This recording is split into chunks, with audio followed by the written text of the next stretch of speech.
உலகத்துல இறைவனை ஒப்புக்கொள்ளுகின்ற சமயங்கள் எத்தனையோ இருக்கின்றன. அவையெல்லாம் இறைவனை எப்படி வழிபாடு செய்கின்றன? ஒன்னு உருவத்தில் வழிபாடு செய்யும், இல்லைன்னா அருவமா வழிபாடு செய்யும். ஆனா உலக சமயங்களிலேயே சைவ சமயம் மட்டும்தான் இறைவனை அருவுருவ வழிபாடு செய்கின்றது. அருவமும் இல்ல உருவமும் இல்லை என்று சொல்லக்கூடிய அருவுருவ வழிபாடு செய்கின்றது. ஏன் இந்த அருவுருவ வழிபாடு? அது என்ன ரெண்டு கான்செப்ட் ஒண்ணுக்கு ஒண்ணு விரோதமா இருக்கிற ரெண்டு எப்படி ஒன்னா சேரும் அப்படின்னு பல பேரும் கேட்கிறார்கள். உலக நடையிலேயே பார்க்கிற பொழுது ஒரு மாட்டு வண்டியை பார்க்கிறோம், ஒரு மாடும் வண்டியும் இருக்கிறது. மாடு நல்லா தெரியும் அறிவுடைய பொருள், வண்டி அறிவற்ற பொருள். அறிவுடைய பொருளாக இருக்கிற மாடு தானா போய் வண்டியில சேர்ந்துக்குமா? பூட்டிக்குமா? பூட்டாது. அறிவற்ற வண்டி தானாக மாடின் மேல வந்து ஏறிக்குமா? ஏறாது. அறிவுள்ள மாடும் வண்டியில ஏறல, அறிவற்ற வண்டியும் மாட்டின் மேல ஏறல.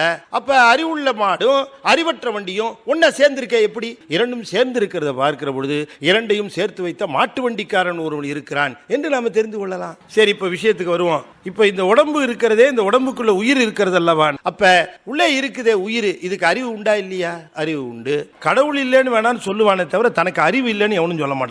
அறிவுள்ள உயிர் தானாக ஒரு உடம்புக்குள்ள போய் பூந்து கொள்ளுமா? அதுக்கு சுதந்திரம் இருக்கா? இந்த பிறவிலேயே ஒரு அப்ளிகேஷன் ஃபார்ம் கொடுத்துறாங்களா? அடுத்த பிறவில என்னவா பிறக்கணும், எங்க பிறக்கணும்னு சொல்லி ஃபில்அப் பண்ணி கொடுத்துருங்க அப்படின்னுட்டு. அப்ப இந்த உயிருக்கு அறிவு இருக்கிற இந்த உயிர் தானா போய் ஒரு உடம்புக்குள்ள பூந்து கொள்ளுகிற சுதந்திரம் இருக்கிறதா? We have not chosen our parents. We have not chosen our birthplace. நாம் அதை தேர்ந்தெடுக்கல. அப்ப அறிவுள்ள உயிர் தானாக ஒரு உடம்புக்குள்ள புகாது. அறிவற்ற உடம்பு தானாக ஒரு உயிரை பிடித்துக் கொள்ளுமா? உடம்புக்கு அறிவு கிடையாது. அறிவற்ற உடம்பு ஜடம். இது அறிவுள்ள உயிர் உள்ளே இருந்து இயக்குகிறது. அப்ப அறிவுள்ள உயிர் தானாக ஒரு உடம்புக்குள்ளே புகாது. அறிவற்ற உடம்பு தானாக ஒரு உயிரை பற்றாது.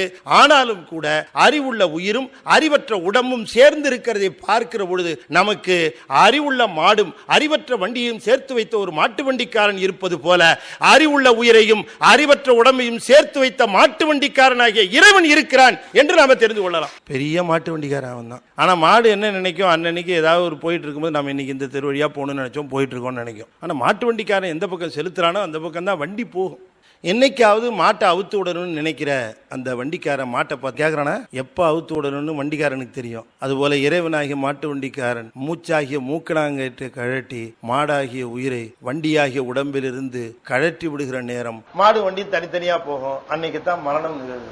உயிர் காண முடியாத சூட்சமம், உடல் காண முடிஞ்ச தூலம். இப்படி காண முடியாத அருவத்தையும் காண முடிஞ்ச உருவத்தையும் அருவத்தையும் உருவத்தையும் சேர்த்து வைத்த ஒரு வித்தைக்காரன் இருக்கிறான். அதனால அவனுக்கு அரு உருவத்தில் ஒரு உருவம் படைப்போன்னு படைத்ததுதான் சைவம்.